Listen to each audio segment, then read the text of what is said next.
Hello everyone. నేనొచ్చిన మళ్ళొచ్చిన 'Bigg Boss' update తోటి. 'బిగ్ బాస్' హౌస్‌లో అయితే ఈ వారం కెప్టెన్సీ టాస్క్ జరిగింది.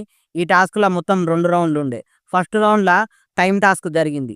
ఈ టైమ్ టాస్కు ఓనర్స్‌కు, టెనెంట్స్‌కు మధ్యలో జరిగింది. ఇలా ఓనర్స్ గ్రూప్ అయితే విన్ అయింది. గెలిచిన ఓనర్స్ టీమ్‌ల నుండి మర్యాద మనీష్, డెమాన్ పవన్, భరణి అయితే సెకండ్ రౌండ్‌కు క్వాలిఫై అయ్యిల్లు. అట్లనే టెనెంట్స్ నుండి ఇమాన్యుయల్ క్వాలిఫై అయ్యిండు. ఈ సెకండ్ రౌండ్ ఏంటిదంటే పెయింట్ అందించుకునే టాస్క్. ఈ టాస్క్‌కు సంచాలకు రీతు చౌదరి. ఈ పెయింట్ అందించుకునే టాస్క్‌ల గెలిచింది డిమాండ్ పవన్. దానివల్ల demand Pavan 'Bigg Boss' Telugu season 9ల సెకండ్ వీక్‌లో అయితే కెప్టెన్ అయిపోయిండు. ఇక ఈ కెప్టెన్సీ టాస్క్‌ల సెకండ్ రౌండ్‌ల రీతు సరిగా డిసిషన్స్ తీసుకోలే. డిమాండ్ పవన్‌కే సపోర్ట్ చేసిందని టెనెంట్స్ అందరూ మస్తు ఫీల్ అయిండ్రు. ఇమాన్యుయల్ అయితే ఎక్కిచ్చిండు.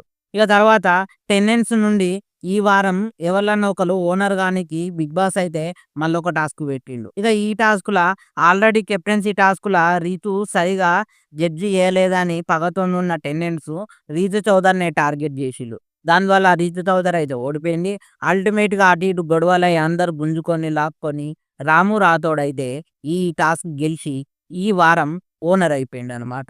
మళ్ళా గూడా అందరిగ రీతు మీద ఏడుసుడు, రీతు వీళ్ళ మీద ఏడుసుడు, ఇదంతా గూడా ఇదే చిల్లర చిల్లర లొల్లిలయినాయి. ఇక మొత్తానికైతే అందరూ రీతు ఇంట్లో ఉన్న బాయ్స్ డిమాండ్ పవన్ గాని, పవన్ కళ్యాణ్ గాని, ఇక వాళ్ళని వీళ్ళని జర అట్రాక్ట్ చేసి ఆమె పనులు చేయించుకుంటాందని టెనెంట్స్ అందరైతే బాగా ఫీల్ అయిపోయిల్లు. జర రామ్ రాథోడ్ గూడా ఆమెకు అట్రాక్ట్ అయిందని అనుకున్నారు. సో, ఈ టెనెంట్స్ లోపలనే మళ్ళీ ఇంకొక గ్రూప్ ఫార్మ్ అయింది. ఇగ తర్వాత ఫర్దర్‌గా ఎట్లుంటదో జూడాలే. ఎందుకంటే రీతు గూడా ఓనర్ గాలే.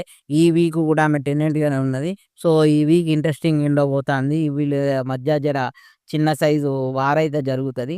ఇక అట్లనే వీకెండ్ వచ్చింది. మరి ఈ వీక్ ఎవరైతే ఎలిమినేట్ అయితారు అనుకుంటున్నారో వాళ్ళ పేరైతే కామెంట్ చేయండి. నేను నెక్స్ట్ వీడియోలో ఎవరు ఎలిమినేట్ అయ్యే అవకాశం ఉందో వాళ్ళ పేరైతే ఖచ్చితంగా చెప్తా.